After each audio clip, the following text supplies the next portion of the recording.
Good day, everybody, and welcome to another edition of the Military and Foreign Affairs Network. I am your host, the voice of reason. Today, we are continuing our ongoing coverage of the war between the Russian Federation and Ukraine. Well, I think the theme over the last few days could be, if you are on the Ukrainian side of the equation, if at first you don't succeed, try, and try again. And that's kind of essentially what we're seeing right now happening in the area south of Orkiv.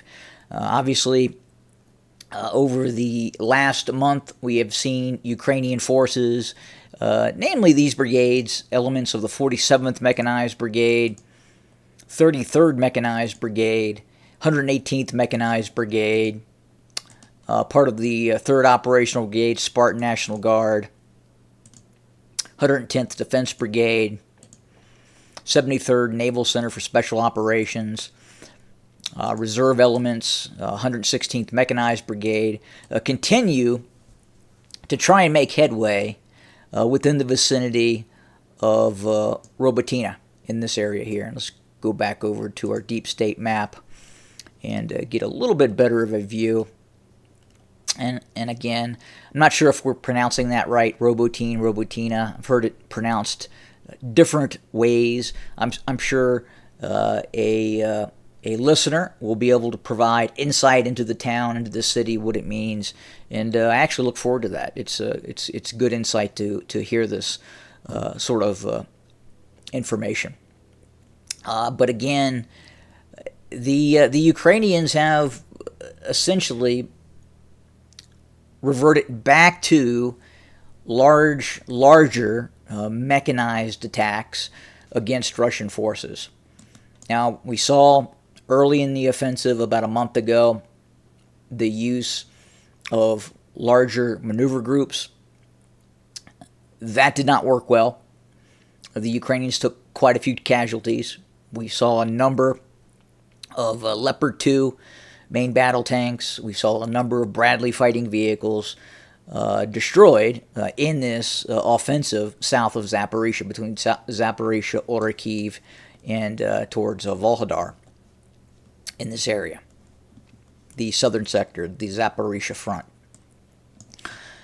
Now, then the Ukrainians reverted to the use of light infantry units, heavy artillery, and they soon have realized that that is not going to make much headway either. There were some horrifying videos that were released of some of those infantry units taking horrendous casualties, and they went back to these mechanized attacks. And then just recently, I had the opportunity to watch.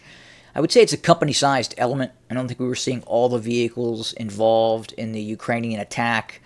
But what you see in this video is two Ukrainian T-64, T-72s. You see a number of MRAPs. You see a number, possibly a Bradley or another type of vehicle, or conducting an overwatch as this overstrength platoon or understrength company-sized element starts to advance. And in this specific video, you see a lone Russian T-72 Bravo 3 or T-90, T-90M, possibly a T-80. We just don't know at this point. It was too far away to really try to make heads or tails of. But you see this lone Russian tank being supported by drones feeding that tank information. And you see this lone tank essentially defeat this reinforced platoon, understrength company-sized element, 2 tanks, 5 to 7 other armored vehicles. And you can see that it is, in all probability, a probing attack, not a major offensive, obviously, but more or less a probing attack, probing the forward observation posts of Russian lines. And the Russians had the ability to call in one or two tanks to respond to this probing operation by the Ukrainians. And in that specific engagement, you can clearly see a number of vehicles hit. Difficult to say exactly how many. It looks like the Russians were using, in terms of the type of ammunition fired by their main battle tank, was either high explosive anti-tank against this advancing column of Ukrainian forces. And again, the Ukrainian force was stopped. The lone tank, you can absolutely tell, very, very crafty crew. It is moving forward. It is engaging, and it's then pulling back, moving forward again in hundreds of yards, engaging, pulling back, and receiving information, real-time information, from this drone. And if you're able to look at the video in question that I'm talking about, you can see exactly what is happening from the drone feed. You're not in the tank, but you're in the drone feed, watching the tank to the left, and to the right you're seeing this understrength company reinforced platoon being engaged by this lone Russian main battle tank. So very impressive video to watch indeed. I think we're seeing this throughout the conflict, and again, given the large amounts of minefields that are involved, it's very difficult right now for either side to conduct large-scale tank maneuver operations with battalion-sized, brigade-sized element, because they've just used so many mines in this conflict that again, and then the current state of anti-tank guided weapon capability is of such that it's making very difficult for either side to conduct large-scale maneuver warfare. And in this environment where we're at right now, late July going into August, you can tell that the ground is very dry. And any time there is movement in the conflict zone, both opposing forces can see this. And that's exactly what happened in the video in question. You can clearly see the incoming Ukrainian vehicles. First, dust clouds, and they zoom in and they can see the actual vehicles, and you can start to identify the types of vehicles that the Ukrainians are using. Clearly, they're MRAPs. You can also see two tanks, and then possibly a Bradley that had already been in position. But again, I'm not going to say that for certain, because I simply can't tell at this point. But again, this just continues. And the Ukrainians right now, for some reason, believe that another large-scale armored assault is going to achieve a breakthrough near Robotyne. Now, the question is then obviously what happens then. So we're kind of back here. And they're still several kilometers away from the main Russian defensive line. Now, in all likelihood, if they are able to penetrate this first line, they're probably going to try and pivot, and I would assume try and clean up this Russian defensive belt and probably move from east to west towards the Dnieper River. I doubt very seriously you would see a developing offensive operation once if they penetrate this main Russian belt, because obviously you have secondary and third defensive belts in place by the Russians. So even if the Ukrainians penetrate this first defensive belt, you've got 1, 2, 3, and in some cases 4 additional belts. So then the question is, what exactly are the Ukrainians trying to do? Is this a Bakhmut effort? Is this wanting to say that they've taken control of Robotyne or Robotyne? I don't know at this point. It doesn't make a lot of sense in terms of kind of what we're seeing, and especially in terms of the losses that the Ukrainians are taking. Again, very difficult to do what the Ukrainians are trying to do without air power. And the Russians have that. And we're not seeing, obviously, everything the Russians are using against the Ukrainians. The Russian Ministry of Defense is just not releasing a lot of information. They don't want all their tactics to become apparent in terms of how they're using their forces, their attack helicopters, their fixed-wing air assets. We know we're starting to see a larger use of glide bombs as well, and then obviously the drone aspect as well. So in that specific battle, in a very small piece of this war in total, where you essentially see an understrength company reinforced platoon of Ukrainian forces engaged and essentially defeated on the battlefield by this lone Russian main battle tank, T-72 Bravo 3 or T-90, T-90M. We just don't know yet. But I believe we're probably seeing engagements like those all across the line of contact.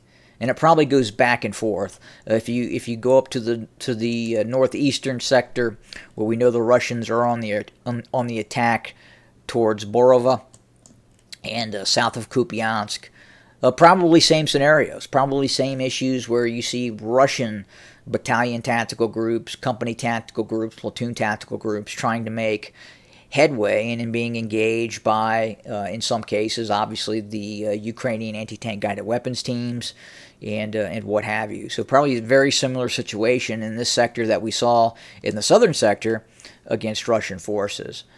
And I think both sides at this point are trying to figure this out. And technology has advanced so far forward that we're beyond a traditional mechanized attack with tanks and armored infantry fighting vehicles. And again, I've talked about this before. We are in the era of the drone. We are in the era of real-time situational awareness, where both sides have the ability to sense, to see what the other side is doing, and then call for fire very quickly. It's that sense and shoot capability. And both sides are showing signs that they have the ability to do that very quickly if the other side is on the offensive.